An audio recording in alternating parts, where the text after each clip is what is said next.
Hi, I'm Femi Oke. And I'm Malika Bilal, and you're in the stream. Today, unrest in Indonesia's West Papua has led to renewed calls for an independent state. Should the area remain part of Indonesia? We want to hear your questions and thoughts on this. Tweet them to us at AJ Stream or comment in our live YouTube chat. Hi, I'm Jeannie Park. I'm the president of the Harvard Asian American Alumni Alliance, and you are in the stream. On Thursday, Indonesia partially lifted an internet blackout in the country's easternmost region of West Papua. The restriction was imposed after some of the most serious civil unrest in years. Protests began in mid-August after the spread of a video showing Indonesian security forces calling Papuan students monkeys. Demonstrations have now turned into renewed calls for an independent state. Protesters have marched with the banned Morning Star flag, a symbol of the West Papuan independence movement. And across the West Papua region, government buildings have been set on fire. Around 6,000 police and military reinforcements have been sent. Last week, witnesses said at least 6 demonstrators and 1 soldier were killed in Papua province, but the government denies the incident took place. So today we want to look into what's happening now in West Papua and what should be done to resolve tensions between the region and the Indonesian government. We'll hear Papuan perspectives in a bit, but first let's go to Ottawa, where we're joined by Abdulkader Jailani, Indonesia's ambassador to Canada. Welcome. Ambassador, it's good to have you. I'm going to start with a map because the West Papua is not in the news very often. I want to remind our international audience where it is. I'm going to show the map. In the deep red colour, you will see the area that's known as the West Papuan region. The orange area is the rest of Indonesia. You'll notice that Surabaya is marked out there. That's a place where that original incident of the monkey name calling happened. And then the other areas that we have marked are areas where there have been big protests and also areas where there's been a limited amount of connectivity with people's mobile phones and the internet. Ambassador, I'm going to go first of all to your president. This is him about 2 weeks ago on what was happening in the West Papuan region. Have a listen. Saya juga telah memerintahkan kepada Kapolri. Thank God, the situation is back to normal again and an apology has been issued. This shows the greatness of our hearts that stand united together and the mutual respect and value we have for each other as fellow countrymen and citizens. Ini tolong digarisbawahi.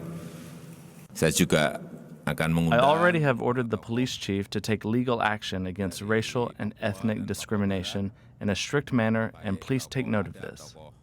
I will also invite leaders from Papua and West Papua, traditional leaders, community leaders, and religious leaders to come to the presidential palace to talk about the acceleration of welfare in Papua. Ambassador, your president there saying, thank God the situation is back to normal again. That was 2 weeks ago. Maybe he was being a little bit too optimistic. How would you describe the situation today? Yeah, the information that we got from on the ground that the condition now is improving. But yeah, I know it's not perfect yet. But I think we are very optimistic that we can restore the situation and the security. Optimistic, but I want to bring this in. This tweeted from Virginia, really sharing something that came out of the UN. This from the UN's Human Rights Chief, Michelle Bachelet. We are seeing an outpouring of popular discontent and mass protests, or their suppression with the firm hand of the state, listing Indonesia's Papua province among regions where dialogue is needed to prevent unrest. How did it get to this point, Ambassador? Yeah, we know that the situation in Papua is not perfect yet as of today, but as I'm telling you that now we are improving. Of course, there are some area that we need to do. We need to restore that. And the second thing is about the dialogue. I think it is clear from the statement made by our president that we are willing to dialogue with all the community leaders, with local leaders. So it sends a strong message that Indonesian government is very willing to listen all the aspiration and all the wishes of the Papuan people. One of the things that you do as your job is to explain Indonesia to the rest of the world. We still are very curious about how did we get to the situation where police are calling West Papuans monkeys, where West Papuans are protesting, and you're in a situation where you need to have dialogue with your own citizens. I'm still not clear. how that started from your perspective, Ambassador. There is one thing that we must be bear in mind. You know what happened? We never condone what happened in Surabaya. As such, racial slur is unacceptable. And the statement made, what happened in Surabaya does not only hurt or hurt the feeling of the Papuans, but the whole Indonesian as a one nation. The such statement, it is indeed an expression that will be against our principle as being Indonesian. There's clearly grievances there, and I wanted to share this video. You'll just see scenes. This is from the Twitter account Free West Papua. Incredible scenes in Jayapura, West Papua, as the Indonesian flag is torn down and the West Papuan flag, the Morning Star, is raised. Thousands of people can be seen below chanting for freedom. So you see those scenes right there. And then I want to switch over here to YouTube, where someone with that handle, Morning Star, writes in and they say, should Australia rule Hong Kong because they had the same colonial master? Papua and Indonesia have nothing in common except the same colonial masters. It's racism to support this nonsense, and that is referencing the idea of the question, should Papua remain part of Indonesia? Clearly there are grievances here. Clearly there are people who are upset. What would you say to people who say there needs to be a referendum on independence? One thing that we need to remember that Indonesia, Papua is since the very beginning, and it's always remains part of our Indonesia. The fact that the Papua is a part of our territory, it is based on international law. It is justified by international law. There is a principle of oti possidetis principle. So such a statement as that the Hong Kong and Australia ruled by the same master, it is just a twisting a statement. Once again, that Papua is a part of our territory is justified by international law. This is the first thing. The second thing is all the self-determination has been internally and externally exercised. Ambassador Abdul Qadir Jilani, thank you so much for joining us on the stream today. We appreciate your time. Thank you. Thank you. And we want to move on to share more perspectives on West Papua, so we are joined by Benny Wenda, Chairman of the United Liberation Movement for West Papua. He joins us from Oxford in the UK. In Yogyakarta, Indonesia, Yeni Wahid, Executive Director of the Wahid Institute, a group that campaigns for religious freedom.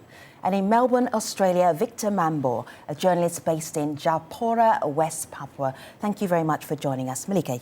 So eager to get in our community in this because we got a couple of video comments from people, and I want to share just one of them, giving an insight into some of the grievances that people are sharing. And we tried to ask the ambassador there what led to this. We didn't quite get that answer. So Benny, I'm going to share this from Ligia Gay. She's a PhD candidate at Murdoch University, and here are the grievances from her perspective. The racist taunts towards Papuan students in Surabaya is not an isolated incident. This is something that has occurred for decades. Papuan students studying outside of Papua for the 80s, the 90s, the noughties, they've always had stories about how they're called monkeys. And this, of course, also has impacted our football players who also have been called monkeys when they're playing in the field in outside of Papua. There is this one incident where a banana peel was actually thrown into the field. So Benny, you can hear some of the hurt in her voice there. Can you describe for us what it's like to be Papuan in Indonesia? 58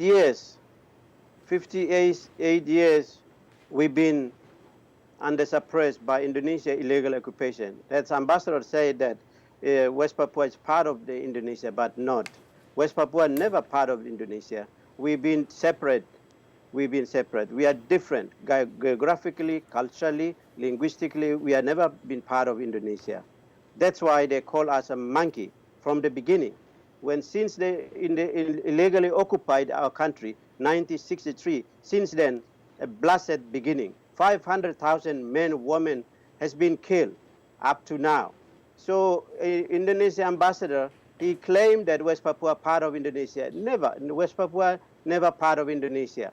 20 years we separate. Indonesia got independent in 1945. West Papua never part of Indonesia. We are called Dutch New Guinea. That's why Dutch gave us independent 1961. 62, 63 Indonesia illegally occupied. That's why that's the beginning of the massacre up to now. So Indonesia claim over West Papua is illegal. So this killing is continued, rape, torture, imprisonment. People just coming out in the street peacefully. We demand our right to self-determination denial. 1969. Indonesia and big power call act of free choice. We call act of no choice. That is why Wiranto claimed that, New York Agreement 66, New York Agreement 15 of August 1962. So Benny, remember, we're bringing the international community up to date with a story that, as you have shown, goes back for many, many decades. Yenny, please jump in here, because what Benny is saying is that we don't even belong to Indonesia. You have no claim over us. This is the root of the issue.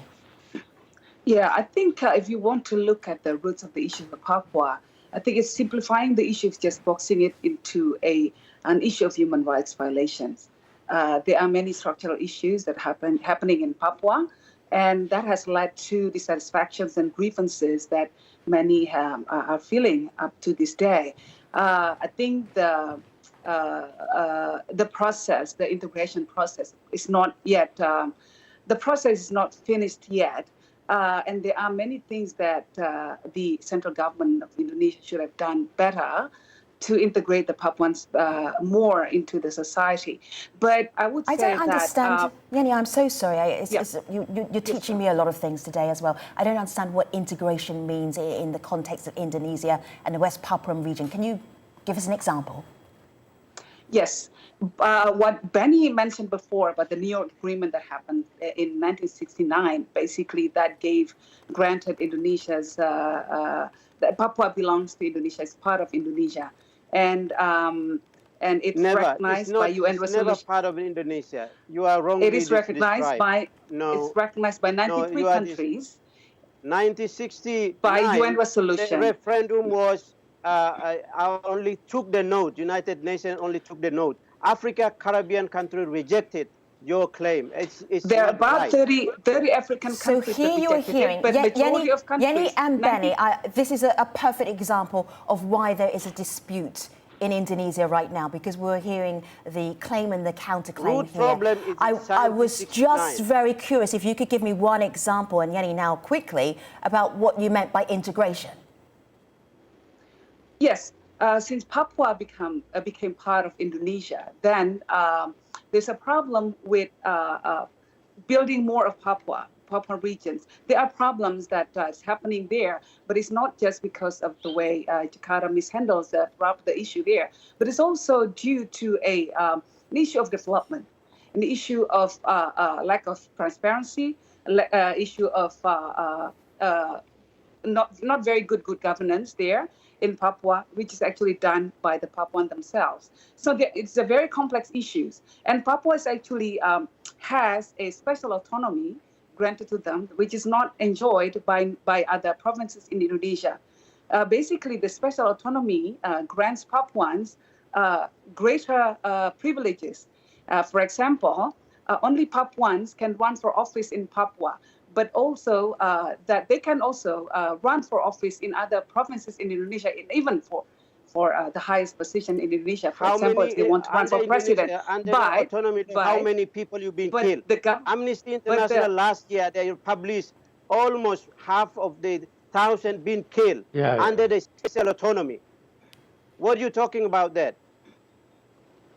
Is you killing more than more than now? Benny, can I just say asking development? Can I just say that there is a problem of violence? There is a cycle of violence that's happening in Papua, but your government not only carried through. So Yenny and Benny, I'm just going to ask you for a pause for a moment. Yenny and Benny, I'm going to ask you for a pause for a moment. Victor, I hear you. Just hold tight for a second. Malika, where do you want to take us now? Oh, Victor, I see you trying to get in there, and I want to bring you in via a couple of comments here, because there are voices that people online are telling us that we're not hearing, and that is because the Indonesian government enacted a shutdown of data, for the most part, internet data. And so it's been hard to get those voices out. This is what one person on Twitter says. He says, this means that we aren't able to verify facts. It means there was the chance of more fake news getting out of hand. Indonesia handled this all wrong, all because they were desperate for control. So that's one person's perspective. But then news broke just today. This from Stephen, who says Indonesia has partially lifted an internet blackout. So we can see that there. And this, of course, was on data. That's what's being reported. But Victor, you are a journalist based there in the West Papua region. Talk to us about what people there felt and what voices we're not hearing because of this blackout. Yeah, I want to talk about when Yeni talk about the special autonomy law in West Papua. There's a part of the internet blackout is a part of the misunderstanding of the special autonomy law. I mean, why the Indonesian government shut down the internet in West Papua? We should have a same treatment by Indonesian government. I think for our experience, when the internet's shut down, we cannot verify any information come from grassroots. That's a problem for us. It's not only to verifying, but also to work, because we are based in online. Yeah? So what the people said in Twitter is, I think it's very true. There's so when we going back before 2 weeks ago, all of the information come from the government, and we want to, we're working very hard to have to deliver the information from West Papua, because no more West Papuan media who wrote or who published the story about West Papua. There's only some media like us and Suara Papua, but it's very hard. Okay. To be honest, I still think it's very not easy hard to be a to work in journalist. West Papua. Okay. Not only to be a journalist, but also to work for a news. Let me just move on a little bit. I want to show our audience Benny's Twitter page and the Twitter profile. He calls himself a West Papua independence leader. This is really important in the context of this conversation, because after this violence, the complaints about discrimination, Benny, you've been asking and been pushing for independence of West Papua region for a very long time. Does this latest series of protests, does that mean that you're closer to independence than ever before? I'm confident that this is the time to, it's changed now, because, world is finding out, world is watching what happening in West Papua, because the last 50 years, Indonesia banned journalists, Amnesty International, Red Cross, International Peace Brigade. So that's why now world is finding out, because Indonesia stigmatized my people as monkey. I think that sentiment collectively come out peacefully last 2 weeks. Then what happened? Indonesia started shooting DI. 6 people were killed by Indonesian military and police. That is what happening. There is also the militia group created by Wiranto himself, because Wiranto was in East Timor. He's a war crime wanted by United Nations. Now he's attacking me and him and this general. So we talk about the situation in West Papua, bring the peace, only to bring the peace, give the people of West Papua. So Benny, if I could just that's share, our asking. You're talking about Minister Wiranto. He's the security minister. Let me just share with our audience one of the most recent things that he said that was of great importance to this debate. Have a look. Kapolda melarang demonstrasi yang menimbulkan. The Papua police chief bans demonstrations that will lead to anarchy. Any individuals or organisations are prohibited from carrying out or spreading separatism or expressing opinions in public and violations that will cause separatism. Bernuansa memisahkan dari NKRI. Tidak ada satu negara pun di dunia. There is no nation in this world that doesn't have an issue with separatism. It's inevitable. There will always be a group in a country that holds sentiments different from the majority of the people.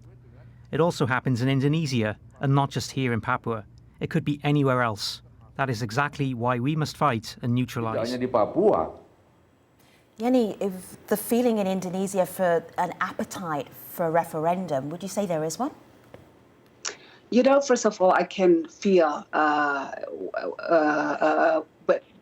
Benny's pain when he talked about the racial slur.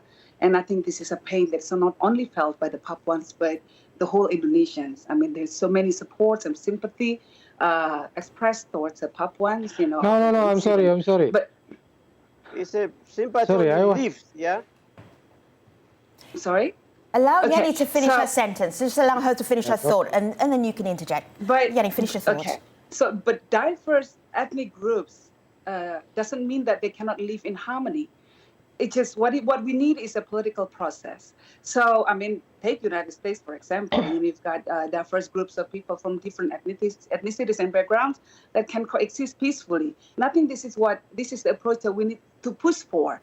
More dialogue, more listening to one another, and actually a common ground, you know. And I think the common ground for us, for me and Benny, is actually that we both want the best for the Papuans. We want prosperity for the Papuans. We want, a democracy for Papuans. And I think the way to do that is to listen to one another. And for me, The problem is you illegally occupied our country. That's why you start killing us. That's why you are your government calling us monkey. You cannot the killing, just try that unfortunately, you the are killing, democracy. No. When you start unfortunately, the calling killing us is not just monkey, happened. that's It's not already just being separate. perpetrated. Unfortunately, the killing is tell not your just government that perpetrated the time by for hold a the Indonesian referendum government. is when Benny. we talk about Also, dialogue, Yanni. it never happened. We're trying to hear both of you. Let me So- just give a pause in the conversation so Malika can get in there. Malika, go ahead. So I hear both of your perspectives. I wanted to bring this in, this from Twitter. Elder says if Indonesia allowed Papuans to vote on their freedom, it could end the protests tomorrow. But Jakarta knows that West Papua would immediately vote to have their freedom back. So keeping that in mind, I want to play a video comment from someone who sent us his thoughts. This is Victor, who's an international spokesperson of the National Committee for West Papua. And here's his take. West Papua is last colony in Pacific. West Papua still fighting for the right of self-determination from colonialism of Indonesia. We have been treated like animal. Discrimination is still going on, and we have become minority in our own land. That is why people of West Papua still continue to fighting for the right of self-determination. So we need Indonesia to bring the case of West Papua back to the United Nations. We need United Nations supervised referendum in West Papua. That's the best solution for the people of West Papua. Yani, you're the daughter of the fourth president of Indonesia, Abdurrahman Wahid. Do you think his legacy, he had high approval ratings in this region, do you think that legacy is carrying on? And what should happen to make that happen? Well, I think like what I proposed before, that we should push for more dialogue, peaceful dialogues. And along with that, we should also improve service delivery to the Papuans. One of the problems in Papua is actually there's this cycle of violence that's happening now. It's not just done by the Indonesian military, like what Benny suggested, but also done by the armed civilian groups there, the pro-independence movements. There were cases in which many civilians were killed, and it's also cases of violence between tribes there.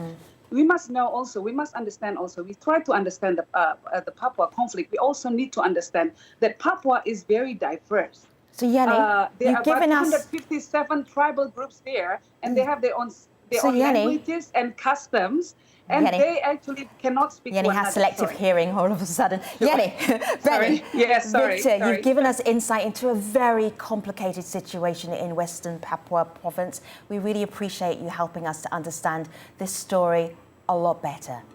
Thank you very much. Malika and I will always see you online at AJ Stream on Twitter. See you next time.